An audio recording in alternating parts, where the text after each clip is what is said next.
مولوی ظاہر بدعت تو وہی جاری کرے گا نا جو دین کا کسٹوڈین بنا ہوا ہے. تو نبی علیہ السلام نے بھی کتے کی مثال بیان کی ہے.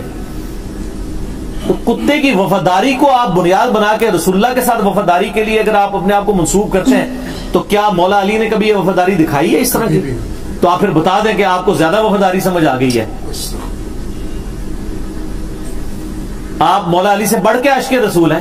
آپ ابو بکر عمر عثمان علی رضی اللہ عنہم اجمعین وعلیہم السلام اجمعین سے بڑھ کے زیادہ جو ہے وہ عاشق رسول ہیں کہ آپ اس طرح کی مثالیں بیان کر رہے ہیں. جی ہم کتے کی وفاداری لیتے ہیں. اچھا پھر لیم ایکسکیوزز بھی ہوتے تھے. وہ کہتے ہیں دیکھیں نا جی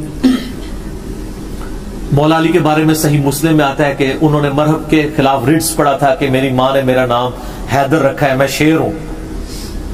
ٹھیک ہے, تو شیر بہادری کے لیے استعمال ہوتا ہے. اسی طریقے سے حمزہ ابن عبد المطلب کو نبی علیہ السلام نے کہا اللہ اور اس کے رسول کا شیر.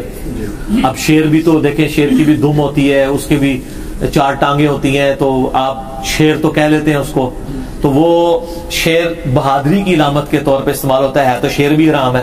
تو صحیح حدیث ہے صحیح مسلم میں کہ جتنے درندے ہیں گوشت خور وہ حرام ہے, شیر حرام ہے. اگرچہ وہ حرام ہے لیکن مثال کے طور پہ بیان کرنا ٹھیک ہے.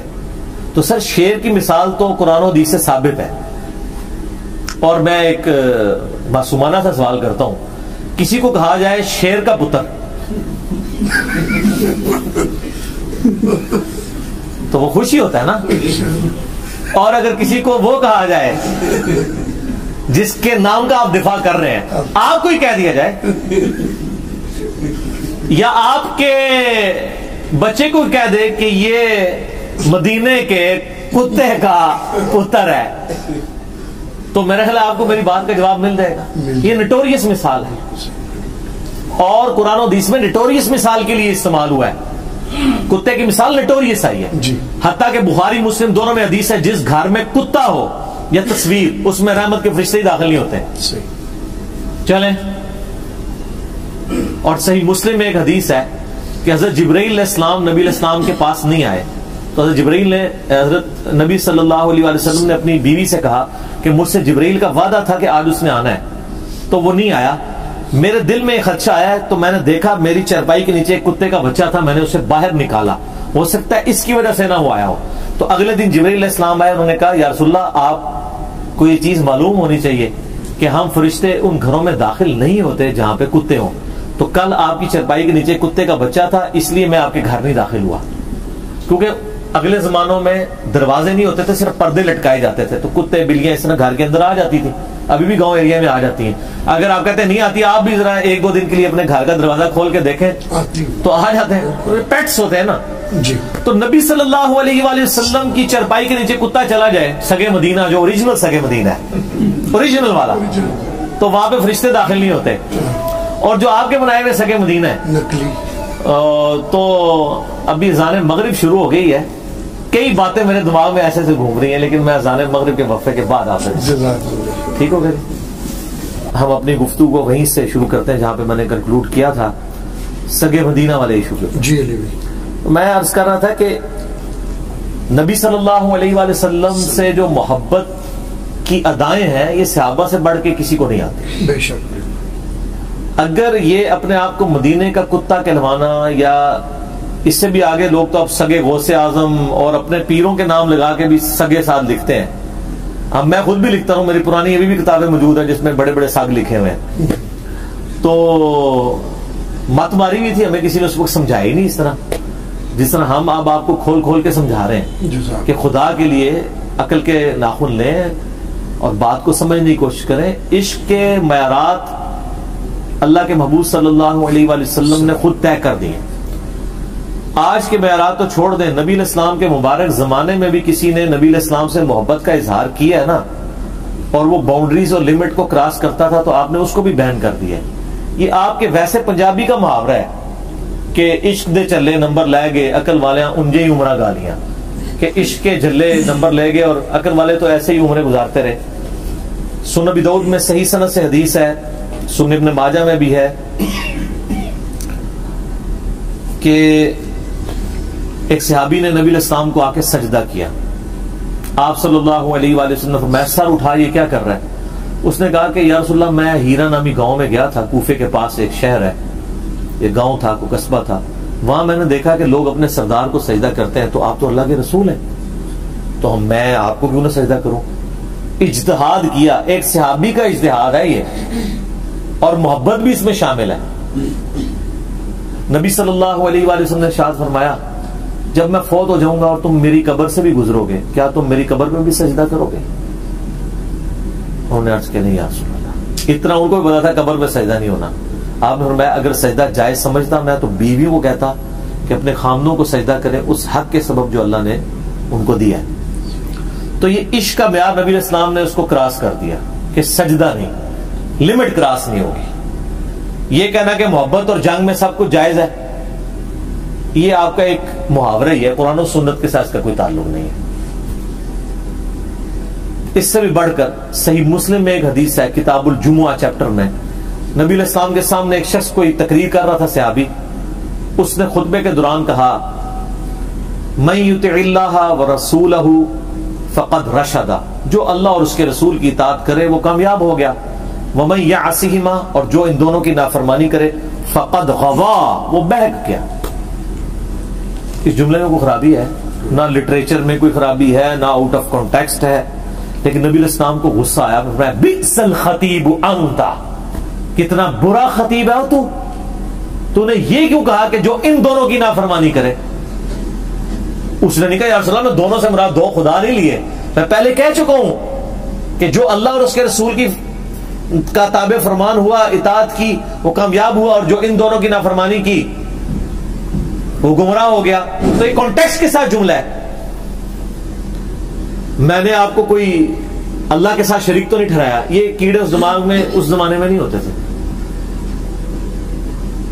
نبی علیہ السلام فرمایا تمہیں یہ کہنا چاہیے تھا وَمَن يَعْصِ اللَّهَ وَرَسُولَهُ فَقَدْ غَوَىٰ، جو اللہ اور اس کے رسول کی نافرمانی کرے وہ گمراہ ہوا۔ ان دونوں کی نہیں، دو نہ کہو۔ اب آپ کے صوفیاء بے شک شعر میں کہتے رہے کہ ہک ہے ہک ہے ہک ہے، جڑا ہک کی ڈو آکھے وہ کافر و مشرک ہے۔ اور نبی علیہ السلام کیا فرما رہے ہیں کہ جو ہک کی ڈو آکھے وہی موحد ہے، امام الموحدین کا فتویٰ۔ نبی علیہ السلام ان دونوں کے لفظ کے اوپر بھی ناراض ہیں، اور ابو داؤد میں اس حدیث کے آگے الفاظ ہیں کہ آپ نے فرمایا قم اذهب، اٹھ اور ادھر سے نکل جا، وَإِنَّكَ لَعَلَىٰ خُلُقٍ عَظِيمٍ، اخلاق کے بلند ترین درجے پہ فائز شخص اپنے صحابی کو کہہ رہا ہے اٹھ اور نکل جا، اپنی شکل گم کر ادھر سے۔ کیوں؟ بات ہی بہت سخت ہو گئی تھی۔ نبی علیہ السلام اللہ کے حقوق کے معاملے میں بہت سخت ہے۔ مسند احمد میں صحیح سند سے حدیث ہے، الادب المفرد میں بھی ایک شخص نے حضور کے ساتھ محبت میں جذبات میں کہہ دیا، یہ میں سگے مدینہ کے آپ کو بتا رہا ہوں، اس کے ایکویلنٹ کتنے بڑے بڑے واقعات ہیں، سگے مدینہ تو دور تک وہاں نظر ہی نہیں آئے گا آپ کو۔ اس نے کہا یا رسول اللہ ما شاء اللہ وشئت، جو اللہ چاہے اور جو آپ چاہیں۔ آپ نے فرمایا اجعلتنی للہ ندا، کیا تو نے مجھے اللہ کے مقابلے پہ کھڑا کر دیا؟ آپ پاکستانی ہوتا کہتا نہیں یا رسول اللہ میں نے اللہ کے مقابلے پہ کھڑا نہیں کیا، میں آپ کو غیر مستقل بذات عطائی اور غیر محدود نہیں محدود مان رہا ہوں۔ وہ تو اللہ کا ذاتی ہے، اللہ تعالیٰ کا جو ہے وہ غیر محدود ہے اور مستقل بذات ہے۔ اے جتنی کہانیاں تھوڑے مولوی نے کڑی ہیں نا ٹرمنالوجیز، یہ اس زمانے میں نہیں تھی۔ آپ نے فرمایا قل بل ما شاء اللہ وحدہ، کہہ بلکہ جو اکیلا اللہ چاہے۔ بے شک تکوینی امور میں، تقدیر کے معاملات میں اللہ کے ساتھ کسی کو شریک نہیں ٹھہرائیں گے۔ البتہ جو دینی معاملات ہیں وہ تو بخاری مسلم میں کئی حدیث ہے، صحابہ کرام کو جب کوئی بات نہیں پتا ہوتی تھی تو کہتے تھے اللہ اور اس کا رسول بہتر جانتے ہیں، تو دین اللہ اور اس کا رسول ہی بہتر جانتے ہیں۔ لیکن تکوینی امور، تقدیر سے چیزیں وہ تعلق رکھتی ہیں، وہ آپ یہ الفاظ نہیں استعمال کریں گے، وہ نبی علیہ السلام نے منع فرما دیا۔ تو اس لیے اس سارے کانٹیکسٹ میں اگر آپ کتابوں کو پڑھیں گے تو کتابوں کا خدا اور ہے اور بابوں کا خدا اور۔ سر یہ جملہ اتنا قیامت خیز ہے کہ پورے کے پورے معاملات اس کے اندر کور ہو جاتے ہیں۔ تو یہ کتابوں کا دین ہے، اس لیے ہم کہتے ہیں کہ سر صبح و شام ایک دفعہ جھوم کے کہا کریں کہ نہ میں وابی نہ میں بابی، میں ہوں مسلم علمی کتاب۔ ٹھیک ہو گیا؟ جزاک اللہ۔